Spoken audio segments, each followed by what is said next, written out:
So today I wanted to share this hoop with you. If you've taken my Craftsy class, you've probably seen her. I've also shared little clips of her on Instagram and Facebook, so you can check those out. But today is a really detailed look at one of my favorite hoops. For starters, this is from the Ghastly's line of fabrics by Alexander Henry.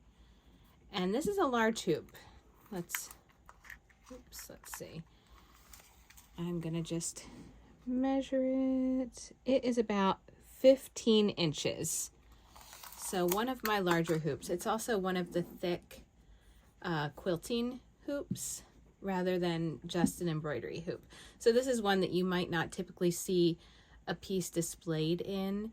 It would be more for quilting a larger piece and being able to take the hoop on and off the fabric as you're quilting a piece. But I have mine displayed in here. I'm going to flip it to the back so you can see the hoop guts. There's not a ton going on back here. You can see I've finished the back the way I normally finish my hoops. And then most of the embroidery is really centered on her and her hair. So let's get a little closer. This is a collage style hoop. So the main fabric is this mustardy fabric. And then there are several pieces that I cut from different Alexander Henry fabrics and collaged together. So I have the moth here, we have this black flower, several other flowers.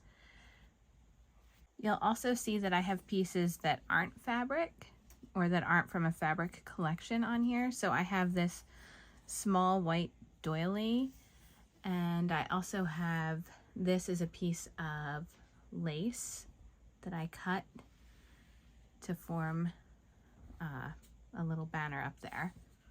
So when I began putting this piece together, I knew that she was going to be the center of this hoop. So she was my focal point, and then everything else came after her. So I had her, I had a few of the flowers that I wanted, and then I wanted things that weren't fabric. So I have some large buttons here, other buttons here. This is one of my favorites. I love that I could stitch part of it and you don't exactly know it's a button when you're first looking at it.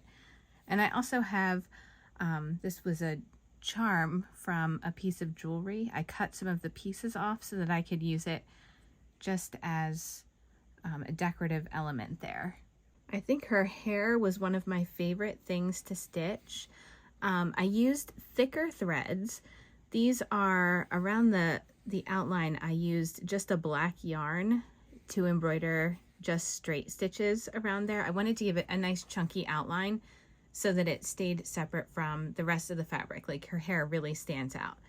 And then inside of that, I have thinner pieces of tapestry wool, random pieces of yarn, different colors. And I kind of wanted her hair to be, it has to look like hair, but I wanted it to be like some neon colors. You can see I added beads throughout her hair, and this was just done using straight stitches.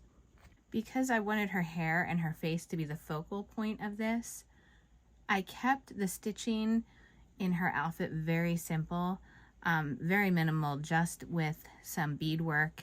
You can see beadwork on the sleeves. These are very tiny beads. I think this was a size 11. Now this is a few years ago that I stitched this, so I can't remember everything that I did, but that is definitely one of the tinier beads. So this is a size 11 bead compared to something that I normally use. This is a size 8 bead. So you can see the difference there. You can also see the different bead sizes in her hair. So here again is a size 8, but these are a size 6 bead.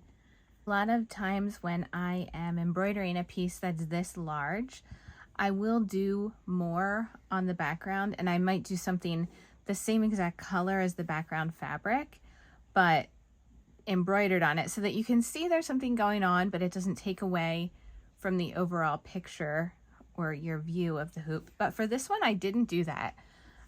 It was several years ago.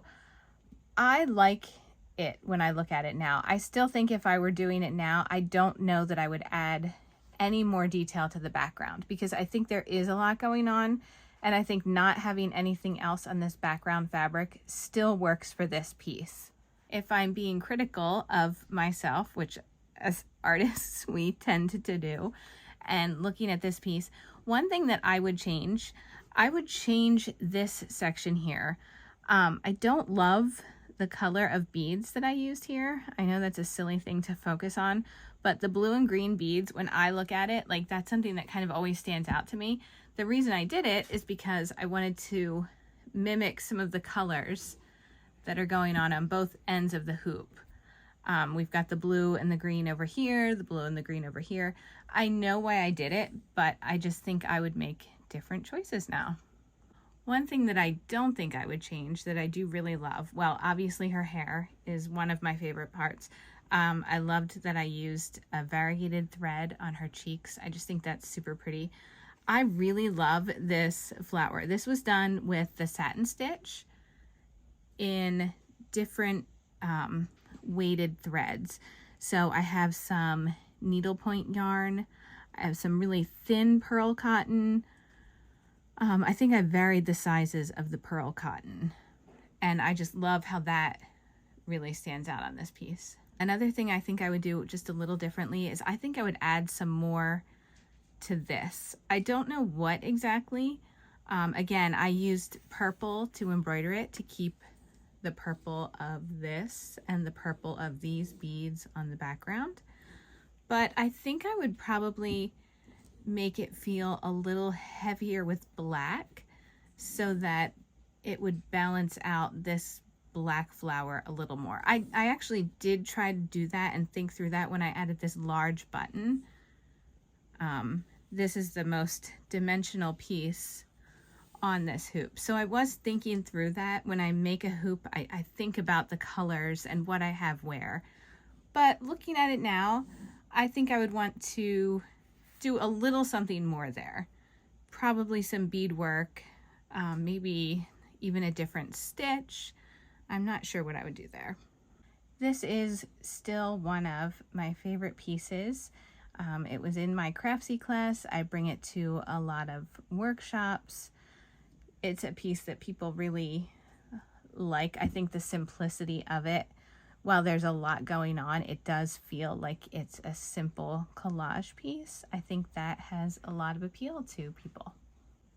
I hope you enjoyed this hoop tour, and I will be back next week with another tour of another hoop.